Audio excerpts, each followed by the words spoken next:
Another run, a spin from Allure. He gets crunched in the middle by Michael Terrell. This is a front line for the Skyhawks that has not been able to get pressure up the middle so far on this opening drive.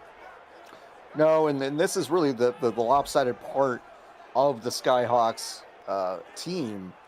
Their defense has been a little bit weak. Their offense has been what has been so unstoppable. But maybe they can step up here and make a stop at the red zone. Pangori in motion to the tight end spot on the left. Across the middle and backing his way into the end zone for the touchdown. Lucas Ryan with the opening score for Salt Lake, and it's 6-0 after a terrific opening drive.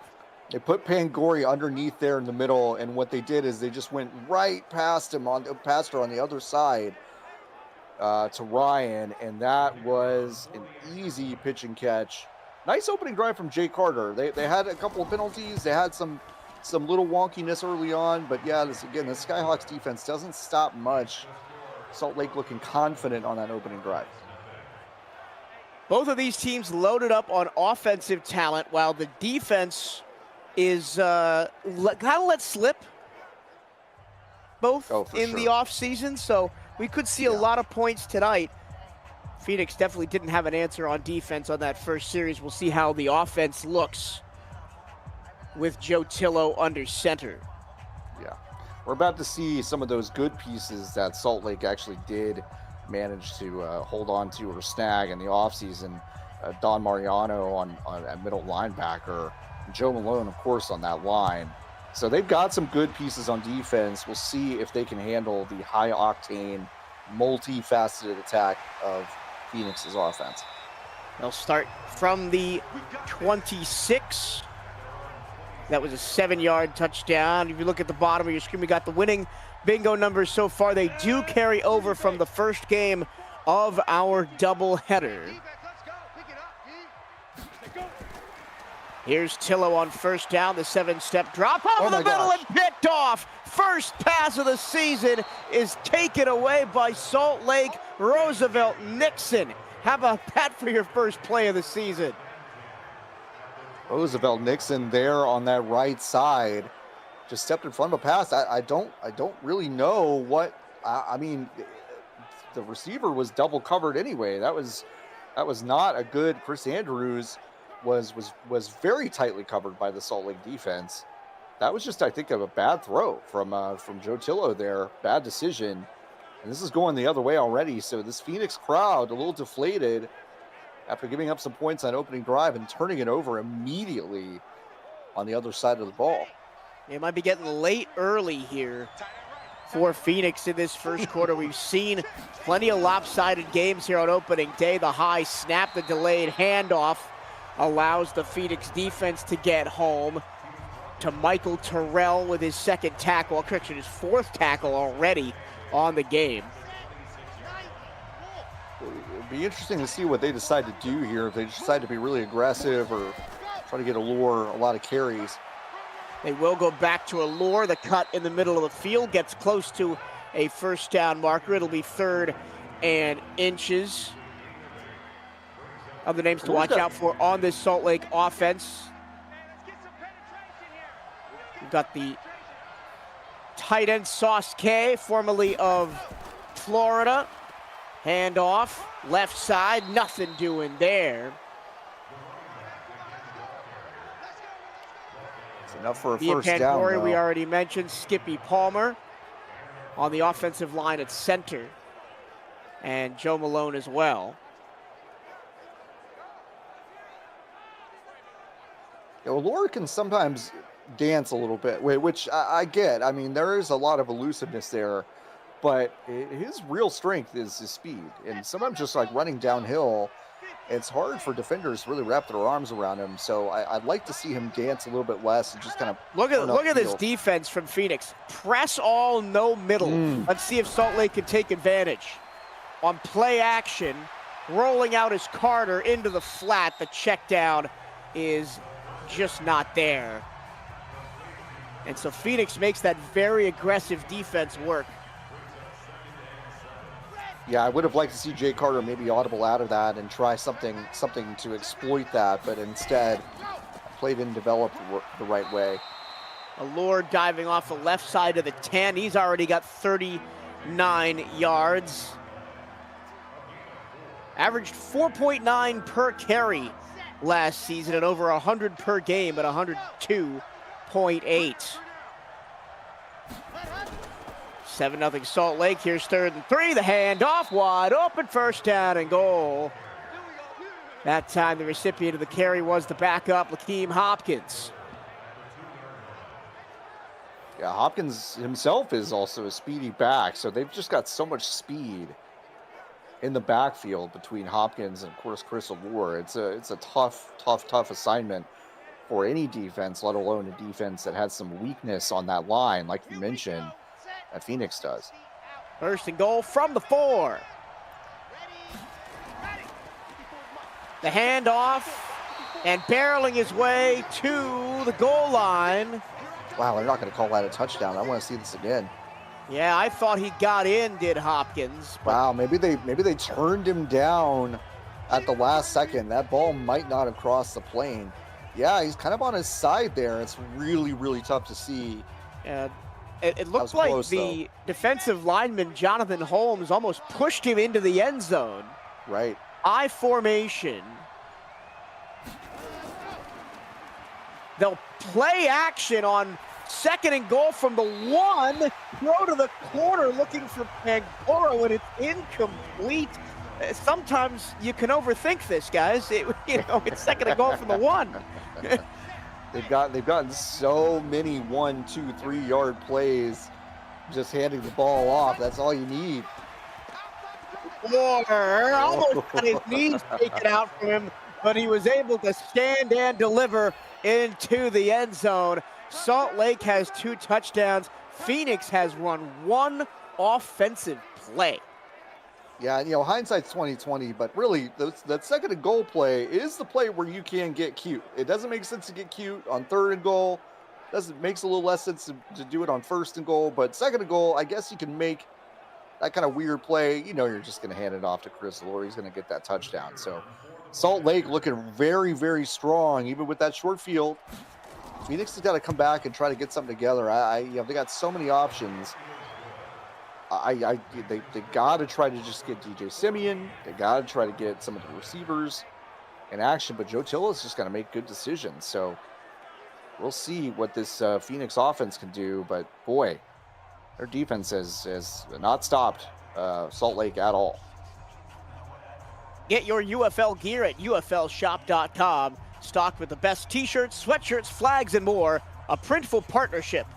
All made in the USA for easy shipping. It's the UFL at UFLshop.com. 14-0 Salt Lake over Phoenix as we bring the curtain down on day 1 of action here of the UFL season.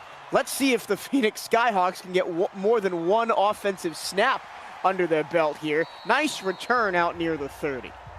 Good return, but whipped down. That was a ferocious tackle by DeMarcus Walker there. Special team back.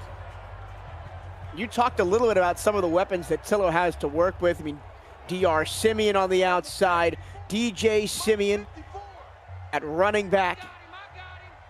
Chris Andrews as well, who he targeted on that opening interception into the flat on the far side. There's Simeon for his first catch as a Skyhawk. You just mentioned DR Simeon and speedy wide receiver. Nice to get out on the flat like that and then make the catch and run out of bounds. They faked the jet sweep. And DJ Simeon got hammered in the backfield. Benjamin Roback read that play all the way. Both starting outside linebackers for Salt Lake really coming through. Of course, we had that interception in the first offensive series, and now that huge tackle for loss by Benjamin Roback. Now 3rd and 6. Tillo underneath, picked off again. What a start for this Salt Lake defense. Brooke O'Neal, the strong safety, hovering just around 5 yards downfield, grabs that interception. And that's just individual effort. I still don't love the decision, but you could see Brooke O'Neal make a break on that ball. Just kind of moves Charles aside and says, "Hey, there you go." I'm maybe a little bit surprised there was no contact called, but really he's got every right to go for that ball, kind of in that position. So I kind of like the no call, and that's just a great individual effort once again. Brooke O'Neal and this Salt Lake defense is showing up. Phoenix just looks totally shell-shocked. 1 for 3 is Tillo with 2 interceptions in the first quarter. Lots of misdirection on that play. The underneath route is caught for a gain of 4, but Salt Lake, outside of the opening kickoff, has played this entire first quarter in the Phoenix half. That's not a good stat if you are a Phoenix Skyhawk. Carter, plenty of time, fumble the football, loose on the ground, Phoenix has it, and maybe that's the break you need if you're the Skyhawks. Coming up with the recovery is Keyshawn Lynch. And nobody seemed to know where that ball was. I think Keyshawn Lynch might have been the only player on the field that knew that ball had been fumbled. I mean, a Hornet made a dive for it there, but couldn't get it. By the time Lynch was back there grabbing it, and that's just a massive hit from Davian Sparks. Knocks the ball loose, and wow, we've got 3 turnovers here in the first quarter. So a little bit of sloppy ball. The Hornets had been outstanding on offense, but that was a huge hit and a huge turn of events, and maybe Phoenix can get some momentum here. On play action, Tillo launching it deep down the left-hand side, and there's O'Neal again. An interception on the previous drive and a terrific diving breakup right there. About to see the major skill players here. Chris Andrews, Wells, DJ Simeon, DR Simeon, Matthias Sansbino. That is again, like I said, a real murderer's row of talent for Tillo to choose from. Simeon up the middle, got maybe 2, and it's going to be 3rd down and long again as we take a look at the defense for the Hornets. You talk about Joe Malone, you talk about Roosevelt Nixon, Benjamin Roback have both made plays already, and then Brooke O'Neal, who's had 2 tremendous plays in this game so far. Yeah, this defense has looked very, very, very strong in the opening minutes here, and they can make a big stop here on 3rd and 7. Tillo, the late blitz comes. He tries to go over the top, and it's too far away for Chris Andrews. Pick, 3 and out on the 3 series for Phoenix in the first quarter. And I just question the choice again. I mean, he had Simeon there on the seam. If he had just kind of thrown it inside, didn't put a ton of air on it, thrown it inside, it would have been a big pickup, but target was well covered. Brendan Davis with the booming punt out of the back of the end zone. So Salt Lake, for the first time since the opening kickoff, will run an offensive play in their own half of the field. 50 seconds to go in the first. Really the only positive thing that's happened for Phoenix has been that strip sack. Yeah. Well, and that has caused a change of possession to kind of flip the field a little bit. That might have been a good thing. Oh, what a hit. Oh my gosh. It looked like another big gain on Patrick Anderson's curl route, but he got blown up, I believe, by Jamario Bennett right there. 2nd and 10. And anything the Phoenix Skyhawks can do to maybe flip some field position will be great. Here's the fullback, Lucas Doty, off the left-hand side for 3 yards, and now a 3 and long for Salt Lake to deal with here. I mean, listen, I love a fullback handoff, but you also got Chris Allure back there. I think you might want to just target him the most. Over the middle to Hornets Nasty. collide, and it's a 3-and-out for Salt Lake. A little discombobulated there for the Hornets, and Phoenix will take it. Yeah, that was messy. I think that was intended for Mia Pangori. Another receiver just running around right into her. That was not a good-looking play, and Salt Lake's going to have to punt it for the first time.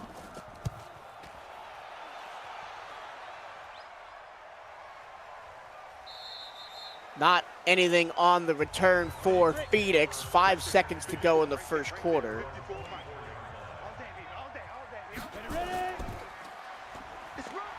A draw play, a little bit more room for DJ Simeon, but it's all Salt Lake in the first quarter. Honestly, it could have been more as the Skyhawks surviving down by 14, still looking for their first down. Look at the total yards, 116 to 11 after the first period.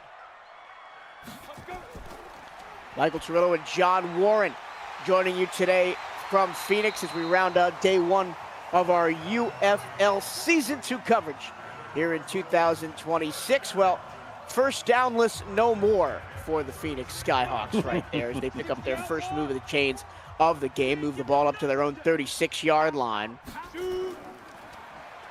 Belt high, snap, Tillo, the comeback route, darting up the field is DR Sim. He gets close to another first down. DR Simeon has been Joe Tillo's favorite target here. Andrews and Sands haven't really been in the mix. It's just been a lot of DR Simeon. And in fact, Sim will pick it up. High snap, handoff, going left. Good night, DJ Simeon. He has been hit hard a couple of times today. That one, Don Mariano with the big hit. Yeah, he just recognized that play right away, blew it up before it could materialize into much of anything. The revenge for Simeon, though, as he takes this draw up the middle for 12, 13 yards and a first down. Ruff potentially saves a TD there for Salt Lake's defense. Oh, I think you're exactly right. I think he did save it. I think he saved it. He grabbed right across the chest and was able to drag him down. Otherwise, I think that might have been a touchdown.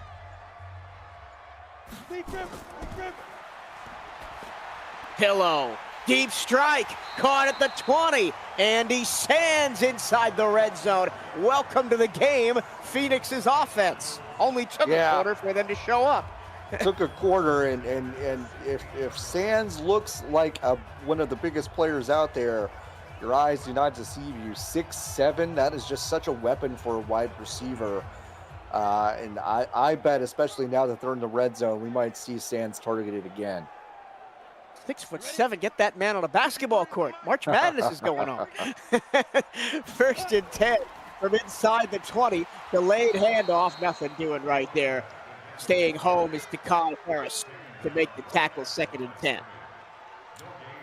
Yeah, the run coverage for the Hornets has been absolutely outstanding so far, and it's not a surprise that the Skyhawks keep going back to the air in response. This time of play action. Tillo now has to escape to his left, going to take off at the 10, get crunched right at the 10-yard line by LaBreece Ruff. That was a good choice, though. Down and 4. Good choice. That was a nice job by the back to actually pick up a rusher, and he was able to get out. Tillo was able to get out to the far side. Throwing, end zone, touchdown! Matthias Sansbino, the tight end, deep cross, and Phoenix is on the board. And that's just a strike. Great route run by Sansbino. Great find for Tillo. Easy pitch and catch. That was the kind of offensive drive that I think this crowd has been waiting to see. And I think we expected them to have early on.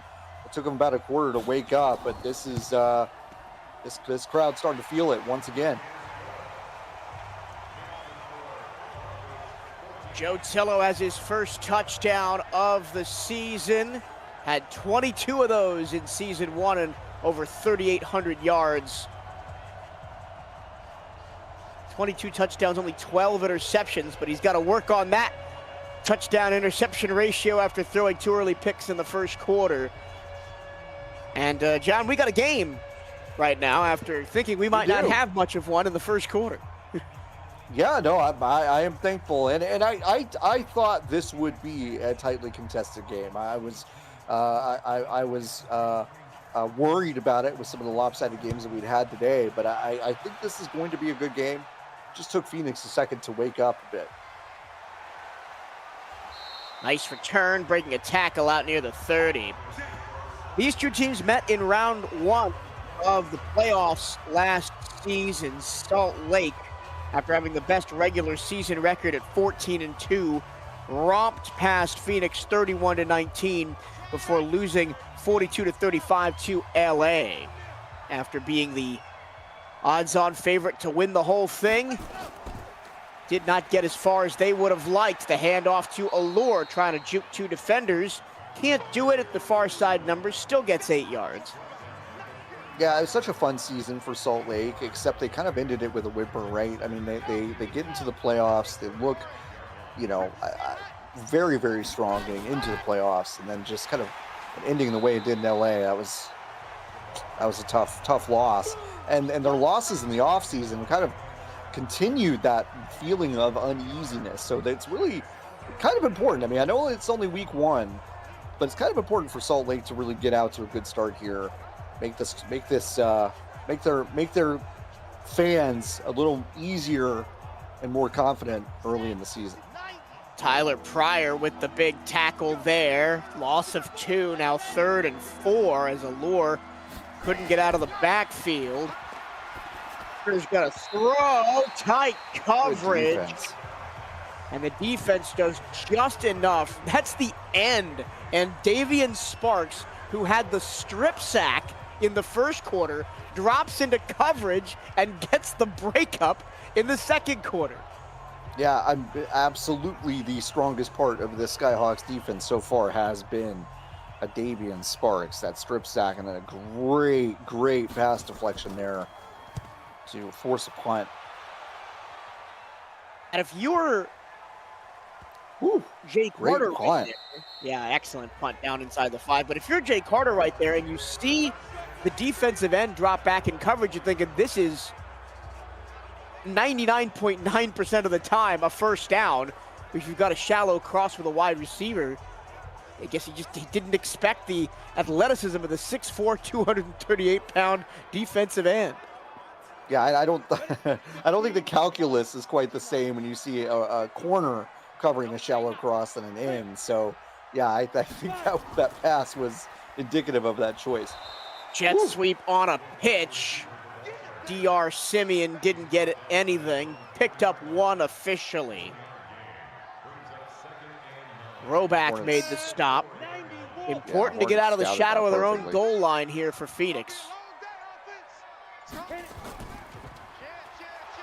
Oh my gosh. And another great stop. Cody Charles, the fullback, tried to bully his way through the middle. Got wrapped up immediately. Lou Marks said no. Now it's 3rd and 9. Tillo throwing from his own end zone. Got to get the pass away. He does. Underneath. Flag flies late as DJ I think they got his face mask. Got his face mask called. And Salt Lake bails out the Skyhawks there. As much as we've been talking up Roback, that's a really bad penalty. That is a terrible penalty, and I mean, Tillo just barely got that pass off in time. It was a good check down. It might not have gotten the first down, but the grab of the face mask, oh my goodness. Tillo, the underneath completion, first down through contact for Hakeem Maulamula. First down, Phoenix. And now can the Skyhawks turn that penalty, the second of the game for Salt Lake, into some momentum? Tillo, middle again. Has a timing route complete to Andrews. You can kind of see Tillo's confidence building, right? I mean, those 2 first early picks really kind of set a specific tone. Tillo decided to really defy it. To come out looking much better in the second quarter. And a handoff to Simeon, and he's going to lose a couple. Brooke O'Neal with the tackle. And you talk about Phoenix, right? They put all of their resources, all of their money, all of their star power into the offense, adding the Simeons. And they kind of abandoned, quote unquote, their defense. And we saw it early on, but the defense has come back to keep them in the game. And it certainly indicates that they're going to need to score a lot of points in bunches and stay up on teams. Tillo completes, and through contact, DR Simeon could not stay in bounds. Big third down here. 3rd and 10 after getting back to the original line of scrimmage. Pistol formation. Tillo, check down. Simeon at the midfield stripe and nothing more as he is wrapped up by Takei Harris.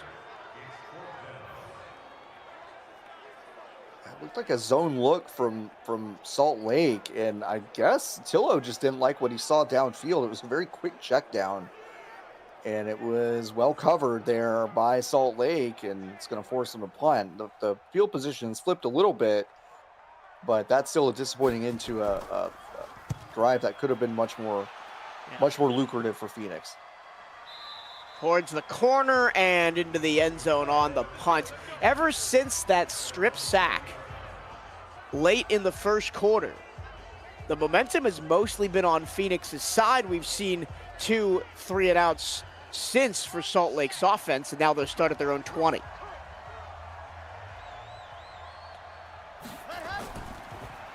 Diamond formation in the backfield. Plenty of time for Carter, but he has to eventually just take the check down to the fullback on the far side. Correction, that's Allure that makes the catch, and he gets 4 yards out of it. Yeah, I don't hate the check down. He had a lot of time to make that choice, though. And we'll see if Phoenix maybe adjusts their pressures here to give him a little less time. Only a 4-man rush. Allure, a dart to Sauce K. Down the left-hand side, that's going to be the 2-minute warning here in the first half. Sauce K, the converted running back, former Florida Shark, now at tight end here for Salt Lake as he joins the top team from last season, looking to push them over the edge. And he gets another catch and rumbles out of bounds near the 35. Sauce K heating up here. We saw K earlier on that weird wonky cross route with Mia Pangori kind of getting in the way, but he's starting to look a bit more comfortable in the second quarter here. At times, the Skyhawks bring the press, rushed, and Carter down the field with a tremendous catch by Patrick Anderson. Look at the toe tap here. Oh, what a play. Oh my gosh. I mean, just leans forward, gets it, knows he's going to get a hit from the back, holds on to the ball. Pylon cam showing us a great angle there. What a conversion, and that is 1st and 10 at the 12. A big momentum changer for Salt Lake. Can they put it in the end zone? To the air, to the goal line, to the touchdown. Sauce K has his first score in his new digs, and it's 20-7. It was a well covered route, but Sauce K's big hands able to just bring that down. Phoenix unable to do anything. That's Isaac Green, the strong safety there in coverage. Could not break that up. Sauce K, really nice possession catch there in the end zone. Put Salt Lake up by 2 scores once again. That's the 6'5" Sauce K out-leaping the 6'1" Isaac Green there for that touchdown. And Salt Lake strikes right back. 5 plays, 80 yards in under a minute. Yeah, that was huge, right? Phoenix had that last offensive series. They were bailed out a bit, way on the far side of the field. And it was just an incredible drive for 80 yards. The Salt Lake Hornets to get down there just in mere minutes to go back up 2 scores. That was the Sauce K, let me introduce myself to my new fan base drive, as he got the big one to get them in the red zone and then capped it off by out jumping the safety in the back of the end zone for the touchdown. Next week on UFL Coast to Coast, San Diego travels to take on New York. Then Dakota, the reigning champions, battles these Salt Lake Hornets. Monday night in primetime, a rematch of last season's wild card matchup with Austin against Los Angeles. That's all next week in the UFL Spotlight. Back to a 2-score game now. Phoenix with 1:45 and all 3 timeouts here in the first half will try and get this closer before the break. Tillo says, I want this closer right now, as that's a 30-plus yard strike down the field to Chris Andrews. Chris Andrews, I don't, that might be the first or second catch for Andrews. I mean, he has not been involved that much. That's a huge, huge, huge conversion. Tillo steps into one and almost throws another interception. He shortchanged, I believe, Andy Sands on the outside, who was wide open. He either overthrew one receiver or underthrew the other. It was an awkward looking play. 2nd and 10, just shy of midfield. Bell tie snap for Tillo. Throwing over the top to the far side, tapping the toes for a big first down is DR Simeon. 6 catches for him, 48 yards. We had a toe tap on the last drive for Salt Lake, and that was just as impressive. That's a heater of a ball. Being able to scoop that into your body and still get that toe tap, knowing you are falling out of bounds, cannot catch yourself. It's an impressive catch from DR Simeon. The Skyhawks immediately moved the ball inside the 35 with 2 chunk plays. Tillo, late pressure coming, throws the ball to the left-hand side, and they are dominating on the sidelines. Chris Andrews says, DR, I can do that and a little bit more to get a 1st and goal. These receivers are making this look easy, but I really want to give some credit to Joe Tillo. This placement, this ball placement, these last couple of sideline throws has just been perfect, and it leaves a receiver just enough room. They know they're going to have to make a toe tap, but it's not quite as harrowing as it could have been. These are impressive throws from the quarterback, Joe Tillo. Watch for edge pressure here from Salt Lake. They bring it. Tillo stands in, checks it down, and we'll get to the 6-yard line. 1 minute left. 1 minute left. A good call, partner, on that near side pressure. It came fast. Matthias Ansbino able to get that ball and cut up field quickly, but just getting a couple yards on the play. Both teams still with 3 timeouts here in the first half. The Skyhawks choosing not to use one right there, as the clock now ticks down to 45 seconds. Tillo in the pistol. Tillo throwing, out of bounds. Could not find Simeon in the back of the end zone. The clock stops with 41 seconds to go in the third.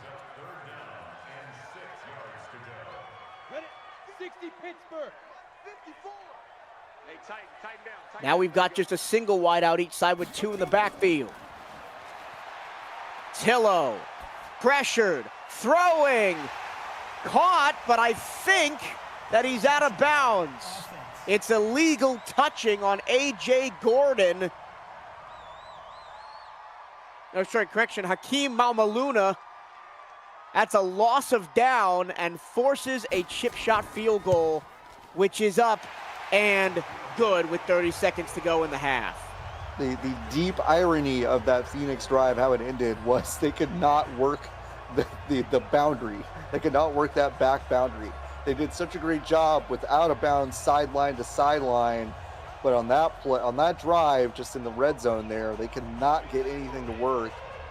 One overthrow in the back of the end zone, and then some really, really bad discipline from Hakeem Maluna to not notice that he had stepped out, was the first to touch it. So they did have to settle for a field goal, still down by 2 scores, but at least they got something out of it. But like you were mentioning, Salt Lake's got 3 timeouts, 32 seconds left. They could do something with this. With a decent return by Lakeem Hopkins, they may elect to try and do something here at the end of the half. 32 seconds left. From the goal line, they'll bring it out. Near side Hopkins, shoulder to a defender at the 25, gets to the 27.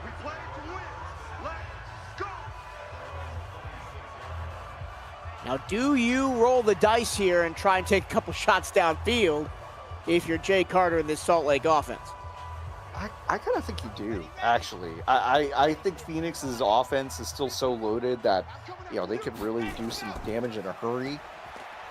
I think you should try to go up another score. Carter will and has Pangori floating down the seam, just overthrew her a little bit. If that had been in stride, that would have been a touchdown. Pangori was just completely free in the middle of the field, had some defenders on either side. They probably could have outrun both of them. Check down, just a couple of yards on that one. Salt Lake calls a timeout.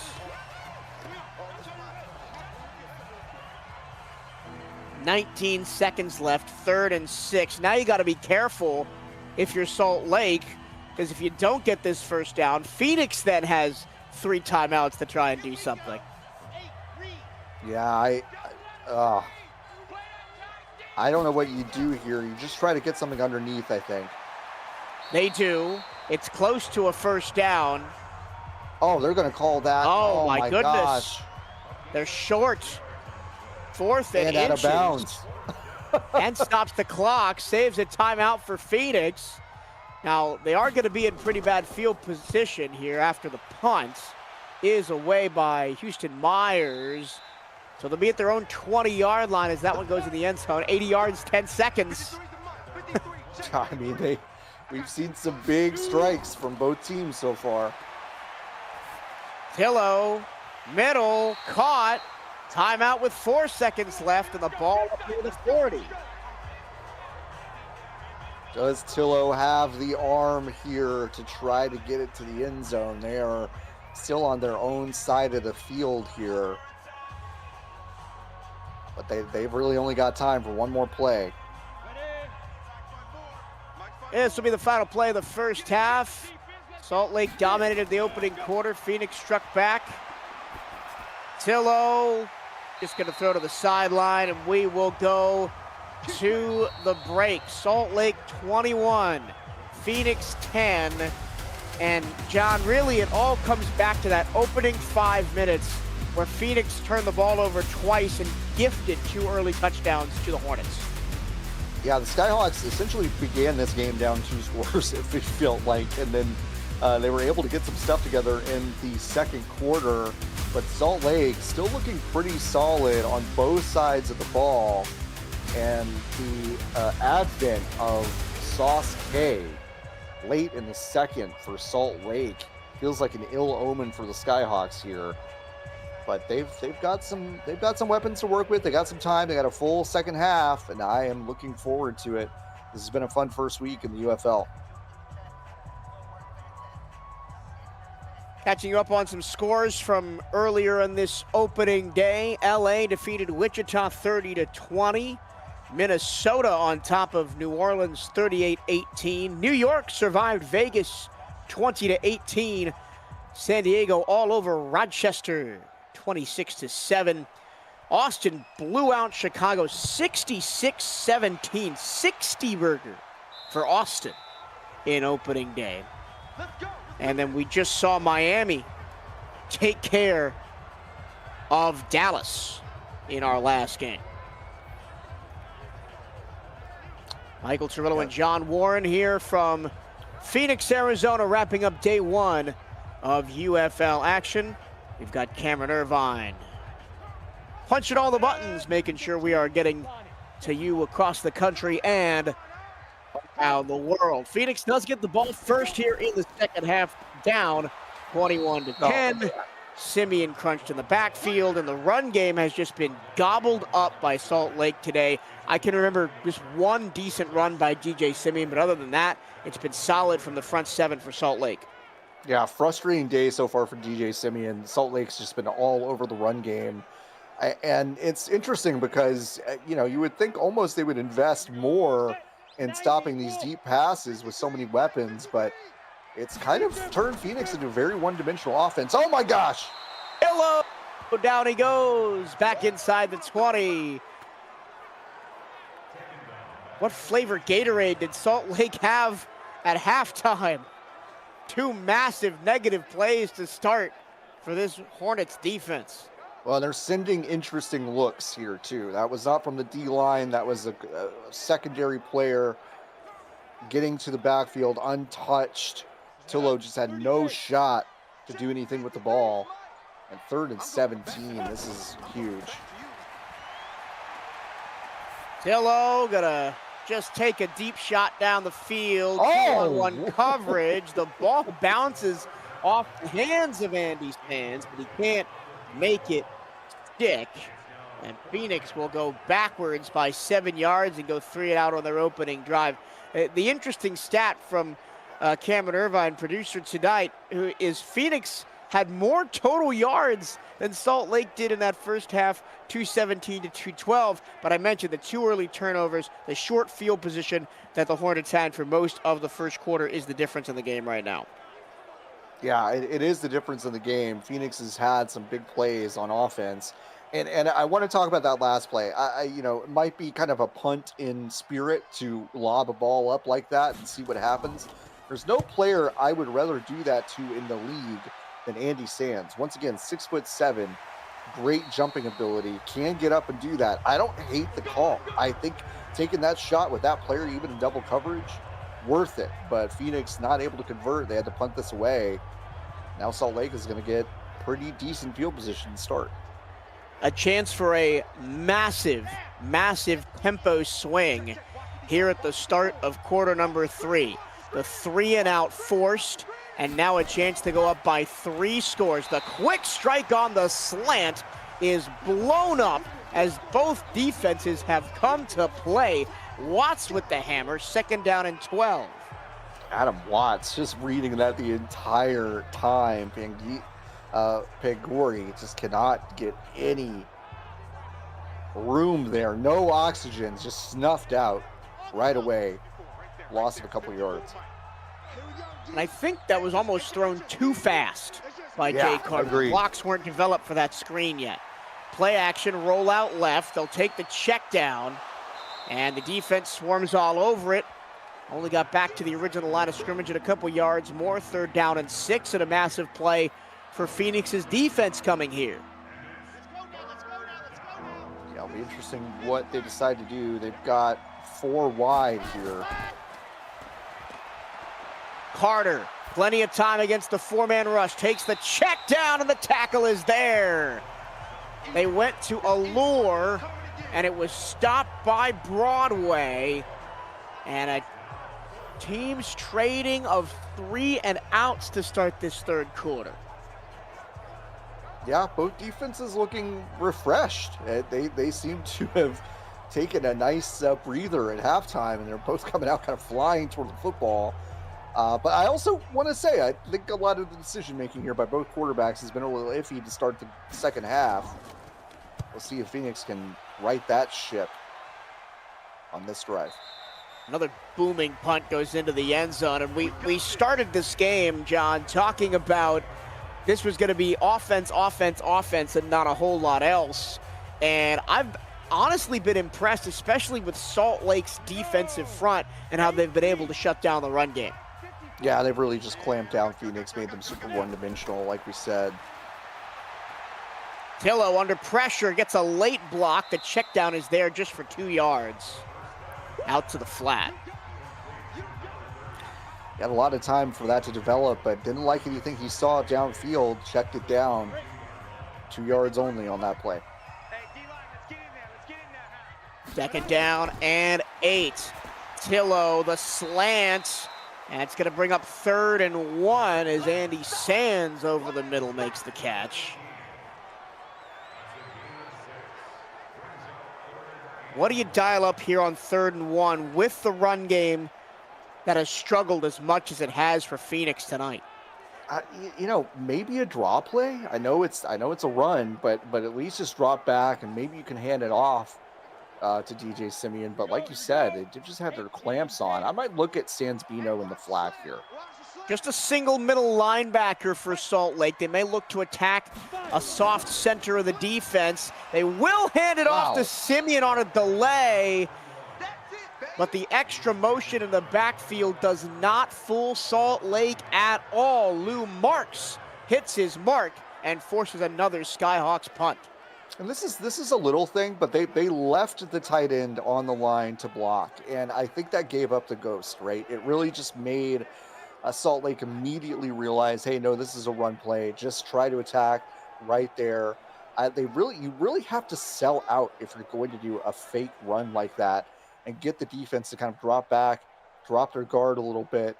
But instead, they left the tight end there on the line. I thought that was a big mistake. And being down 21-10, the onus is on the Skyhawks to make something happen on offense, because every time you give the ball up, this game has a chance of getting out of reach in a quick hurry with how fast Salt Lake's offense can get down the field. Yeah, you don't want to turn this into a 3-score game if you're the Skyhawks, and they're in a bit of danger to let that happen here if Salt Lake gets this down the field. Stumbling through the backfield on the handoff is Allure. Picks up 6 yards on first down. And Allure's averaging about 5 yards a carry, close to. And the fact that he hasn't gotten more carries, well, means that he'll probably get a lot more of them here in the second half. Pancori open in the secondary, a first down for Salt Lake across midfield. Pancori's such a big target too, 231, just hard to bring down. This is, I think she's gonna catch a lot of passes this year for Salt Lake. Yeah. You talked about Chris Allure averaging around 5 yards a carry. That's right where he was last season, 4.9 yards per carry.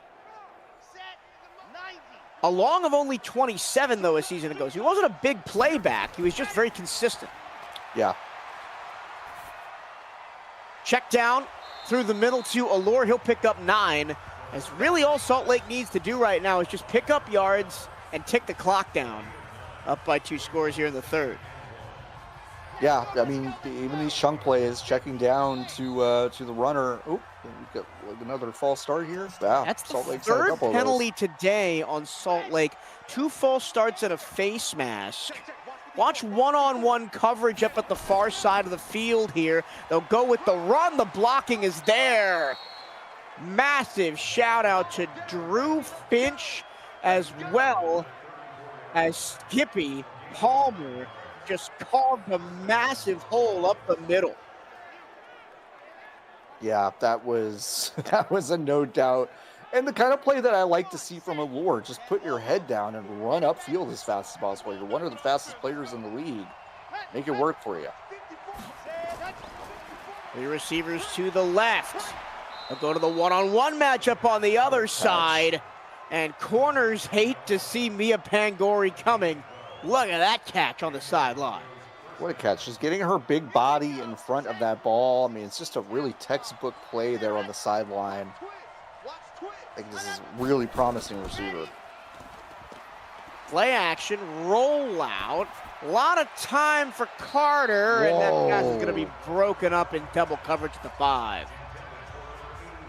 Yeah, he wants that one back. I think that was not the best decision there on the sideline in that double coverage.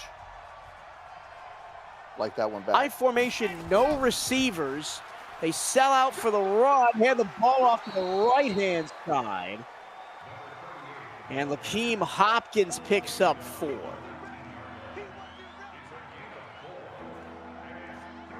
You talk about no deception. There was no deception on that play. No, none. And Hopkins is a decent backup here for Allure. Quick strike, curl route, close to a first down, a pickup of 5 yards. Too quick. I think we've said that a couple times. I think it's too quick. I think he should have given that a little bit more time to develop. and maybe something else could have manifested a little bit further downfield. Instead, it was checked out to thrown to Allure right away, and Allure not able to escape the grasp of Broadway there, and this is going to be a field goal attempt. Nope, I take that back. They're going for it. Or they're going to go goodness. for the dagger. 4th and 2. Allure scored and dropped. Wow. Why would you hand Phoenix momentum like this? I just don't understand the call. I don't understand the call. Salt Lake's defense has looked so good all game, and you're down there. I know it's going from 2 scores up to 2 scores up. I understand that. The sheet might say go for it, but this is such a game of momentum, and I don't know. I don't think I like the call. Binding on the stop were Kenbrell Carr and Tyler Pryor, 2 linebackers. Phoenix at their own 15.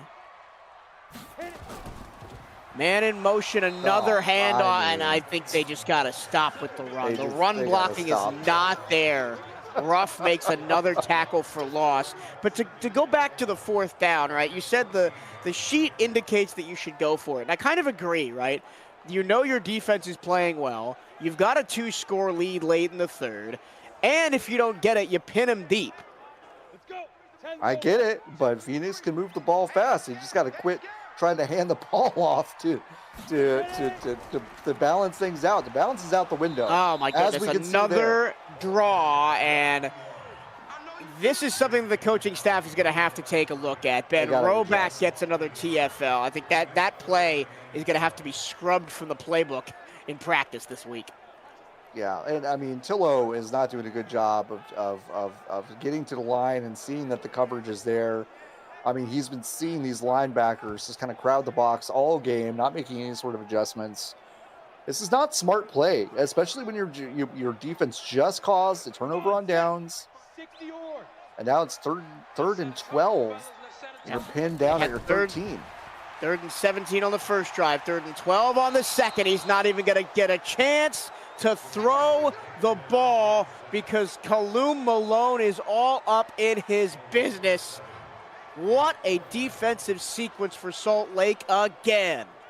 Yeah, I mean, just a lot of time, and Tillo took too long. I mean, Malone, impressive to shed that blocker, but this was too much time. That ball should have been out. Carter has been throwing the ball too fast on the other side, but Tillo has been holding on to it for way too long. This is a tough punting situation now for Brandon Davis out the back of his own end zone. Gets a good foot on it. Out to the opposite 35, fair catch made by Salt Lake. As still no score here in the 3rd quarter.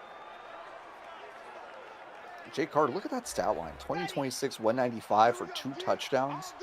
I mean, we can criticize Carter for some of his quick snap decisions, but he hasn't turned the ball over.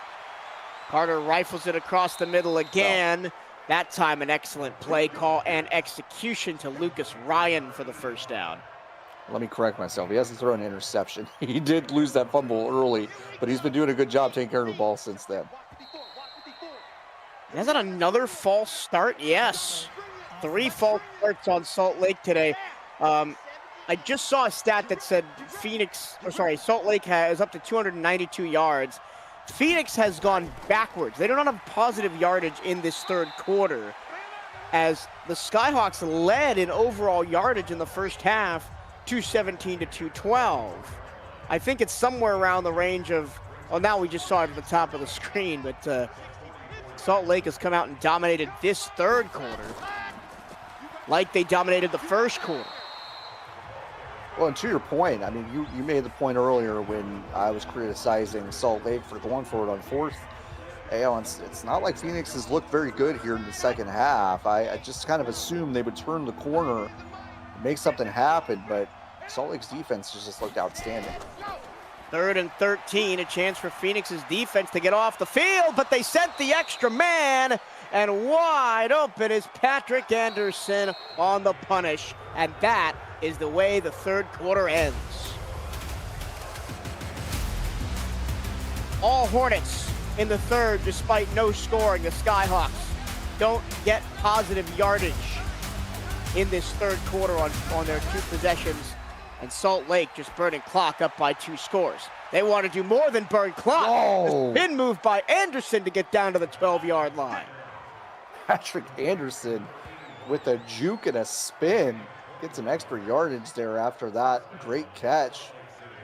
This is not going to be 1st and goal. They can get a 1st and 10 here. They can't get a first down without scoring, but they're right there knocking on the door.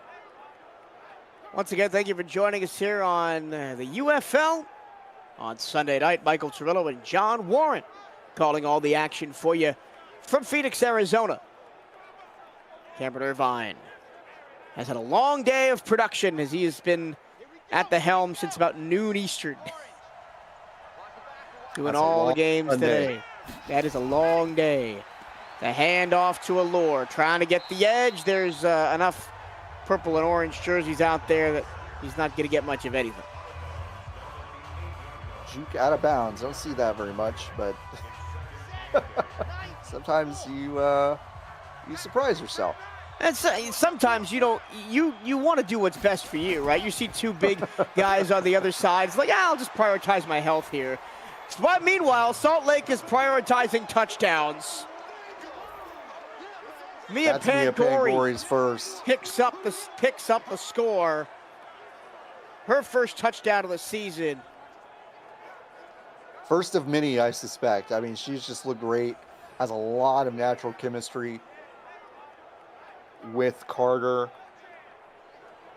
Pylon cam showing she's got the toes down. Looks like possession is maintained. Salt Lake is now going to be up by 3 scores. I think that might be a door slam here in the 4th quarter for the Hornets. And really, if you talk about game flow, we're going to review this one. I don't think it will be overturned. I don't either. But if you think about game flow, right, Phoenix scored all 10 of their points in the second quarter. Other than that, this has been a dominant performance by the reigning regular season champions, the Salt Lake Hornets.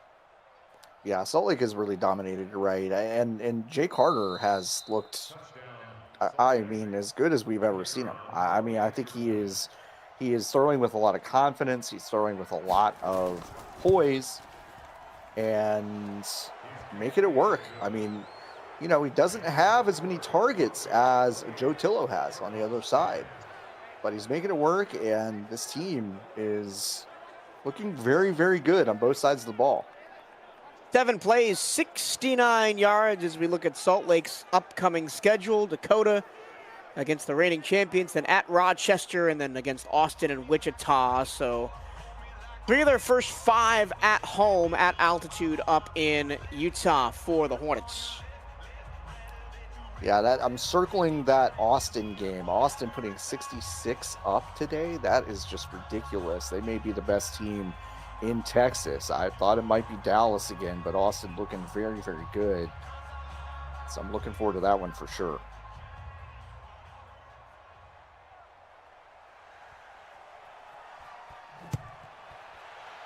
Big kick. Phoenix now trying to make something work with about 10 minutes to go. Down 28-10. There was a lot of experimentation on this Salt Lake roster coming into the season, right? You get Mia Pangori in a new role as a wide receiver. You move Sauce K from running back to tight end. The defensive additions of Roback and Marks from Houston. And right now, everything firing on all cylinders. This time a quick hitter, and stumbling as he made the catch was Sansbino, so he couldn't make use of all that space he had after clearing the defense. Yeah, it was kind of an awkward throw.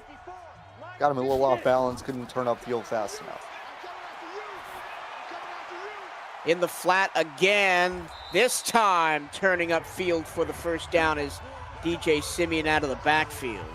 I think that might have been the single biggest gain for DJ Simeon of the day.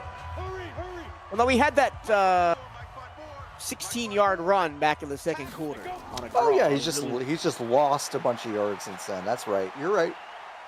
Tillo, plenty of time, throwing it out of bounds.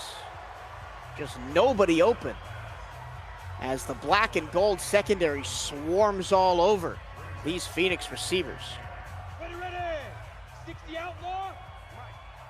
You talk about Joe Tillo not having the quickness of decision-making necessary in this game. He's holding the ball for a long time. He's going to break a tackle on a sack, and he can't break a second one. He held that ball for almost 15 seconds as he takes a 12-yard sack, and it's 3rd and 22. He brushed Craig off, which was so impressive, and let him get up and get him again. I haven't seen that since like Bob Lilly in the Super Bowl. That was unbelievable. 3rd and 22, incomplete into triple coverage.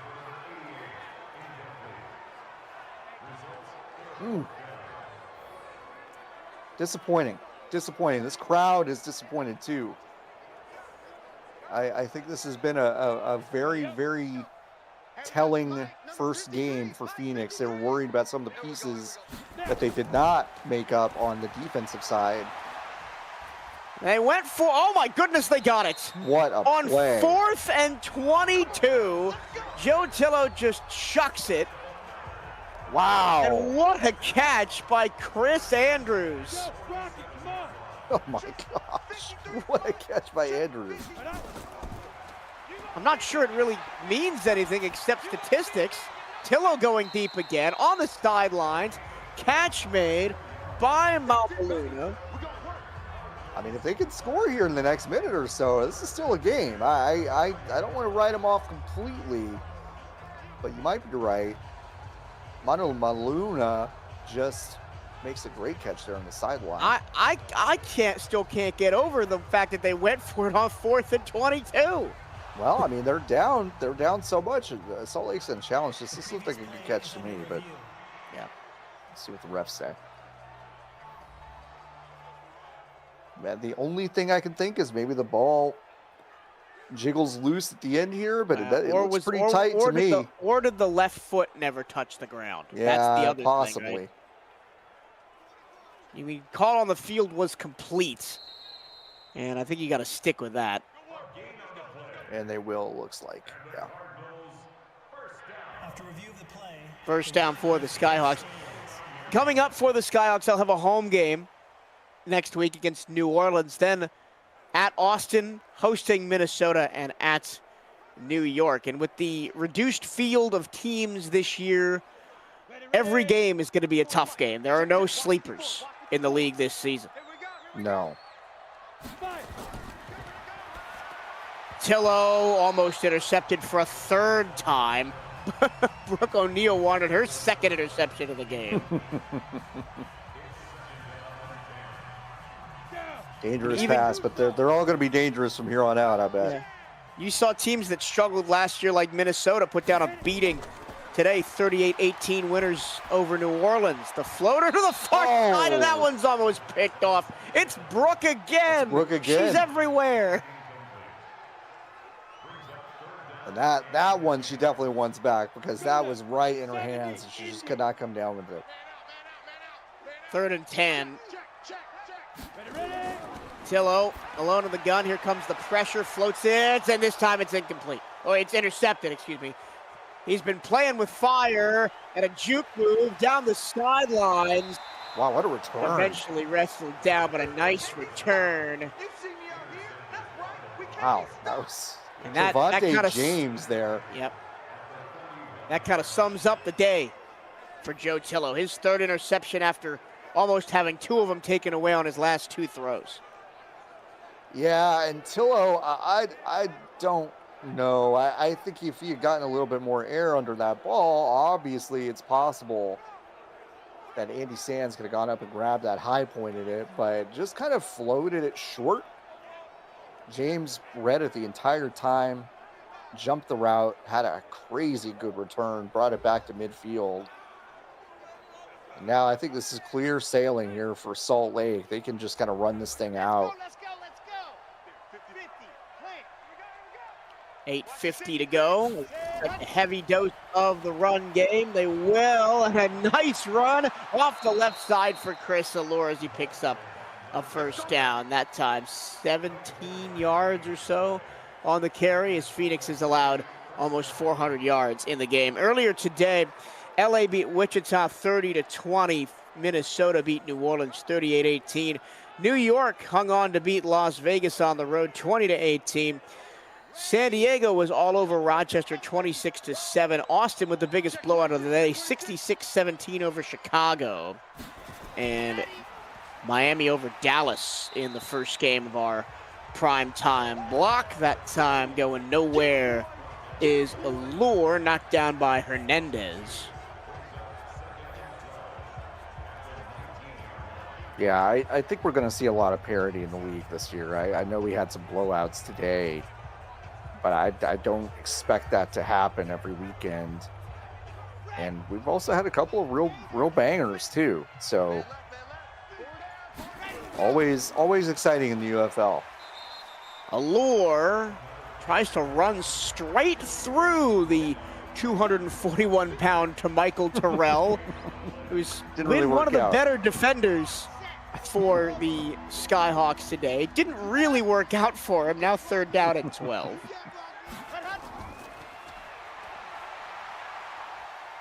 And a sack the other way.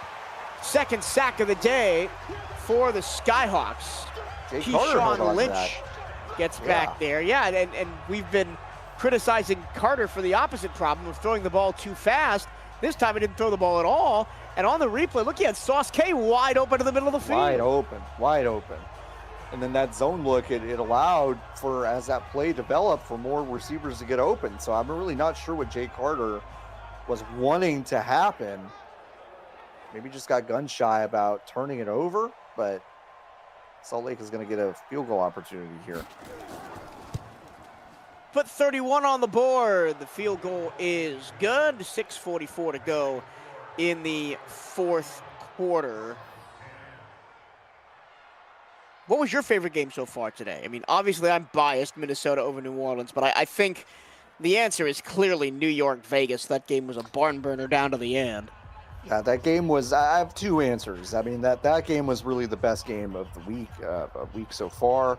But in terms of information, Austin putting up 66, I mean, that feels like giving notice to the league, right? I mean, it's 66 points you put up in a single game. That at least tells me something. I know it's not it wasn't a competitive game, but that's information. It's information for me as an analyst to look at that game and go, ooh, what pieces are in place for this team that they can carry forward through the rest of this long season, and they may be real dangerous. And the Lone Stars, right, one of the more stable off seasons. They added a couple of key pieces, Andy Beaverhausen out of Cleveland, like Churchill from Milwaukee, as those two franchises folded. I think you're right. I think Austin will be a contender, but you got to look the other way, right? Chicago, what are you doing to ship 66 points? I know, yeah, and I mean they had their issues last season too, right? So it's not like a total surprise, but it's still something, right? When a pro team puts up 66, you take notice, you take stock of what they got, and I think they really invested in their own chemistry, like you were talking about. Long pass, caught down the sideline. That's going to be DR Sims' first touchdown. Wow. As the Phoenix Skyhawk, the doctor is in the house, 77 yards. Where has that been all game? Oh my gosh. I mean, obviously their defensive looks might be a little bit less aggressive, but I mean, you've got to cover Simeon up the sideline. There was not a corner within 10 yards of him. That was a big mismatch, right? You had the linebacker. There was a corner, I think in zone, covering the near side, covering the middle of the field, And I think once he saw Simeon take off, he turned back up. But yeah, you're right. There was just some sort of mismatch or miscommunication there. Simeon gets wide open for a huge touchdown, and this is a 2-score game. I mean, 6 minutes left. I know Phoenix does not look very good otherwise, but that's not a play that Salt Lake wanted to give up. Nope. I want to talk about the Western Conference preview, right? I mean, Dakota, obviously, your reigning champions. Billy Flagg returning as the leader of the squad at quarterback, and look at the couple of pieces they added, right? Nuke Raiden, Trey Deuce, and maybe one of the more underrated additions is wide receiver Freddie Spencer. Fresno's offense last year was not great, but on raw talent and metrics, he is one of the best receivers in the league. So we'll see if the Dakota Rhinos can load up for a repeat run here in 2026. Yeah, Dakota looks strong. We're going to see them tomorrow night. I'm excited for that game. And I expect that they will be in the mix toward the end of the season.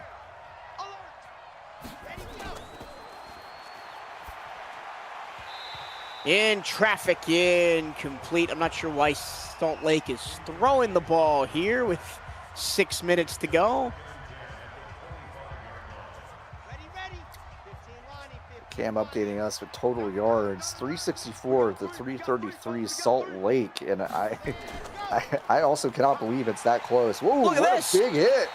They faked the handoff, and it's a second straight tackle for loss in this fourth quarter for Francisco Hernandez. It's the wrong time to get cute, Salt Lake. I just don't get that. I mean, you got to pick up that. You got to abandon your assignment and pick up that rusher if you're Chris Allure right there. I mean, that's just a mistake. And I don't even like the play call. I mean, 3rd and long here now, pinned back at your own 17-yard line. Carter against the 3-man rush. Will air it out, and a first down out past the 40. They put Chris Allure out on the sidelines, just had him kind of run a go route on that play, and it works out. Which I love. I mean, I love that for him. I think that is such a great a utility kind of position move there to just put him out wide and just go route. I mean, you don't know what to expect necessarily. He's not the best route runner. He's not someone that's going to, juke you out of your cleats in the middle of the field, but put him on a go route. He's going to beat his man 9 times out of 10. And he's going to get walloped in the backfield. So now both teams have very unlikely long conversions, a 22-yarder by Phoenix and now an 18-yarder by Salt Lake. Last season, Chris Allure, 197 receiving yards on 27 receptions, 2 touchdowns through the air, under 2 receptions per game. Better blocking that time for an edge run. He'll stay in bounds and keep the clock moving. It'll roll under 4 minutes left. Yeah, you can see he's covering that ball up to make sure that no one can get their paws in there and strip it. It's a 3rd and short here at midfield. I think a first down here might seal it. Play action. Incomplete, looking for K. He had Lucas Doty in the flat, wide open at the first down marker. It would have been maybe game, set, and match, but instead he went for Sauce K. He wanted the points. He saw him wide open and he wanted the points. Yeah, he wanted him. And just way overcooked it. There's the punt from Houston Myers. Angling out of bounds inside the 15-yard line. Allure does have 5 catches tonight, so well over his season average from last year, and maybe a change of philosophy almost for the Salt Lake offense in using their running back in the passing game more often. I think it's a good one. If that's going to be a pattern and not just a blip, I think it's a good choice because he's really super, super fast. This might be another face mask here. Well, there's one thing that Salt Lake needs to clean up. It's the penalties. They gotta clean 5 penalties to 0 for Phoenix today. Yeah, you're 2 absolutely face right. masks, 3 false starts. Yeah, they have not cost Salt Lake that dearly, but it is something they're going to have to clean up. I mean, especially late in the season. Those things can be the difference maker between winning and losing a playoff game. And I just saw the numbers flash at the top of the screen as that pass goes to the sideline and out of bounds. 19 rushing yards for Phoenix today. 19 rushing yards. Yeah, that's tough. That's something I got to clean up too. Phoenix on the other side, clean game in terms of penalties, but just like really, really uninteresting running looks with a runner who's quite talented. I mean, very good running back, DJ Simeon, and they really have not drawn up anything that has worked. I mean, the plays that they've drawn up have not been very creative, or they've been too creative, or they've given up the blocking scheme just right away. It's just been really uninteresting running strategy here for long hold for Tillo, and eventually DR Simeon comes open underneath for the third down conversion. He's got 161 yards and a touchdown. That 71-yarder, his big achievement tonight. Yeah, on the flip side, the other Simeon has been having a great game. Underneath to DR, out of bounds after a 7-yard gain. Under 3 minutes to go now, 2:58. Phoenix is put together outside of the poor rushing attack. I mean, they have 357 yards, 90% of that through the air. Yeah. But a lot of it has come too little too late as Salt Lake has taken their foot off the gas here in the fourth quarter. It's too little too late. They've had turnovers. They've had red zone mishaps. And yeah, I mean, it's just been explosive stuff has just happened too late. Pillow on a route to the outside, and another catch for Manu Maluna. His third or fourth of the day, third reception of the day, 49 yards. He also had one of the biggest errors of the game. Yeah, Manu Maluna, with the game still in the balance early in the third quarter, or late in the second quarter, excuse me. He stepped out of bounds and then came back in before he caught the ball in the end zone and didn't reestablish himself, costing them a down and 7 points. And that would have made it a 3-point game at the time. Yeah, it would have been a huge, huge, huge turn of events.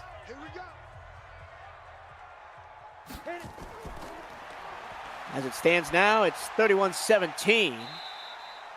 Phoenix is going to have to go on 3rd and short after that pass to the out route is caught for 8 yards by Simeon. And I was not expecting DR Simeon to come in and really take over this receiving core. You've got guys like Chris Andrews, Andy Sands, Matthias Sansbino all out there, but it's been DR all the way. He's got another catch in the middle of the field and dives down to the 5-yard line.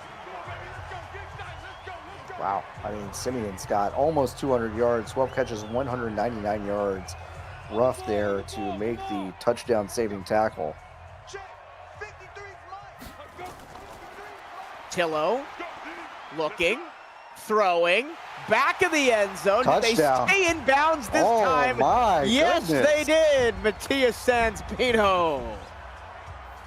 Well, we've got a one-possession game. I mean, this has been kind of a shocking fourth quarter here. I mean, Salt Lake really kind of let up on the defensive side, let Simeon go way deep for that touchdown, and now a couple of big plays from Simeon again lead to that Sansbino touchdown. So Phoenix is down by 1 score here. This is turning into a game. 7-point game, 2:17 to go. I want to draw your attention back to one of the best games of last season in the UFL. It was in this building. Yeah. Phoenix against Dakota. Phoenix in the first half was up 31-7 and lost 42-34 on a mad dash comeback by Dakota. And that's really the game where Dakota turned into title contenders. Yeah, that was a big inflection point for the season. You're absolutely right. Can Phoenix pull off a similar comeback here tonight They're gonna need their defense to step up and force a turnover or a quick 3 and out. They still have all 3 timeouts left, plus the 2-minute warning. Yeah, they were able to time that last drive perfectly, so they didn't have to give up the 2-minute warning. The handoff, allure, timeout. Now, this is a point of contention among coaches, right? I want to get your stance on this. Do you call the timeout before the 2-minute warning there, or do you wait and use the 2-minute warning as a pseudo timeout right at 2 minutes? You know, if you could get Salt Lake to run 3 plays and hand it off 3 times and get those timeouts before the 2-minute warning, you're working against yourself, right? Because then that punt is going to basically eat into that 2-minute warning and waste it. So it really depends on kind of how much time you're looking at. I think if you're looking at maybe 2 minutes, 7 seconds, yeah, you call that timeout because you know that timeout, that 2-minute warning is going to basically be a de facto timeout. But the way that this is set up, 3rd and 6, if they run the ball and get stopped again, then you're probably wasting the 2-minute warning in a sense. Maybe it comes out in the wash, but I think it really depends on how much time there is right before the 2-minute warning. They will throw. It's a first down. That it's a massive huge. first down. 3rd and final timeout for Phoenix right before the 2-minute warning. And I guess my angle on that is I would like to save the timeouts to use when we're on offense so we can use the middle of the field and don't have to rely on the sidelines. Yep, no, I think that's fair. Massive first down for Salt Lake. This will be the final play before the 2-minute warning as Phoenix has burned all 3 of their timeouts. 3-man rush underneath. The catch is made close to a first down again. 9-yard pickup. 2 minutes to go. Can Salt Lake withstand the Phoenix fight back here on the UFL in prime time? Oh, it is 2nd and oh so close.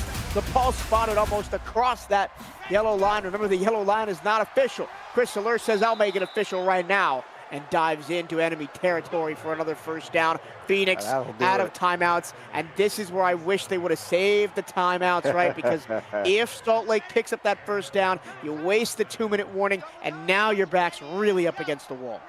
I mean, that's a fair point, but you had to stop them at some point too, and they just haven't been able to do that.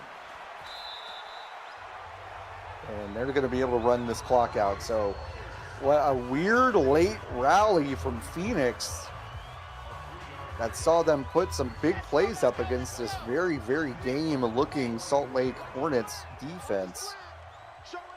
But it was all for naught. That'll be it.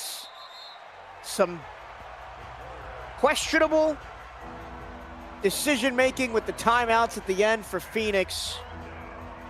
The Skyhawks will take some solid point back here in the 4th quarter, but the poor start to the game, the poor 3rd quarter, combined with just an inability to run the ball, and I think a lot of that scheme-based really did the Skyhawks in tonight, and what was a much wider contest than what will appear on the final scoreboard, as Salt Lake moves to 1-0, 31-24. Yeah, this was, I think you're right. I like, this is going to look on the stat sheet in more ways than one. Like, it was a close game. One score game, total yards, kind of close between these two teams. A lot of explosiveness. This was not that close of a game. This was a really strong start for Salt Lake, not only to their season, but to the game itself. They scored 14 very early on and just were never in really any danger, it felt like, to relinquish that. Phoenix did have a couple big plays. They showed flashes of that offense that we talked about at the top of the game.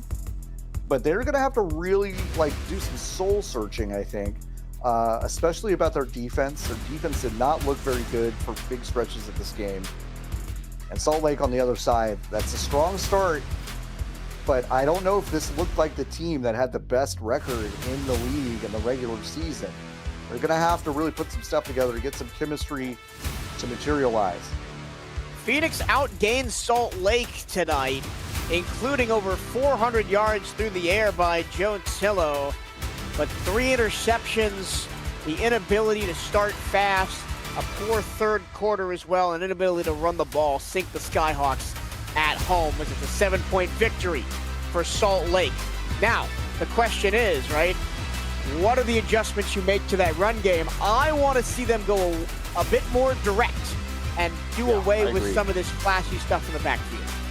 Yeah, the cuteness, as I call it, is just, it had no place in this game. I mean, it's just, I don't think they've got the strong blockers and the blocking discipline enough to run those plays. And I think if you're going to run those plays, you gotta have to get your passing game going first. And we didn't see a ton of that before they started to run these cute schemes to run the football, and they didn't work. I think go direct, DJ Simeon, perfectly great running back that you got. Just go straight down the hill and get some stuff going. Because without balance, this Phoenix team is going to be very one-dimensional, and I think pretty easy to scout. That'll do it for us here from Phoenix, Arizona. Your final score, Salt Lake Hornets 31, Phoenix Skyhawks 24. For Cameron Irvine in the booth, John Warren alongside me. My name is Michael Cirillo. Thank you for sticking with us this evening and all day long as we kick off the 2026 UFL season. Tomorrow night, the reigning champs are back in action as the Dakota Rhinos open their season. That action comes your way 8:30 p.m. Eastern. Until then, we'll see you later and have a very good rest of your evening.